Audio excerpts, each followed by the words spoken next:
চলার পথে কখনো কি আটকে গেছেন?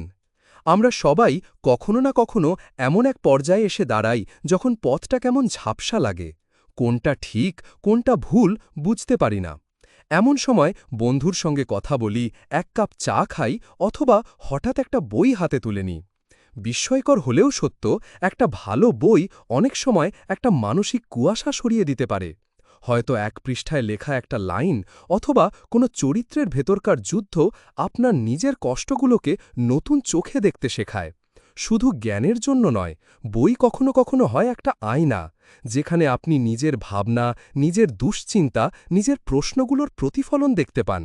তো আপনি যদি ঠিক পথটা খুঁজে না পান, বইয়ের একটা পৃষ্ঠা উল্টান, উত্তর হয়তো সেখানেই অপেক্ষা করছে। আপনিও কি কখনো এমনটা অনুভব করেছেন? কোন বইটা তখন আপনার সঙ্গী ছিল?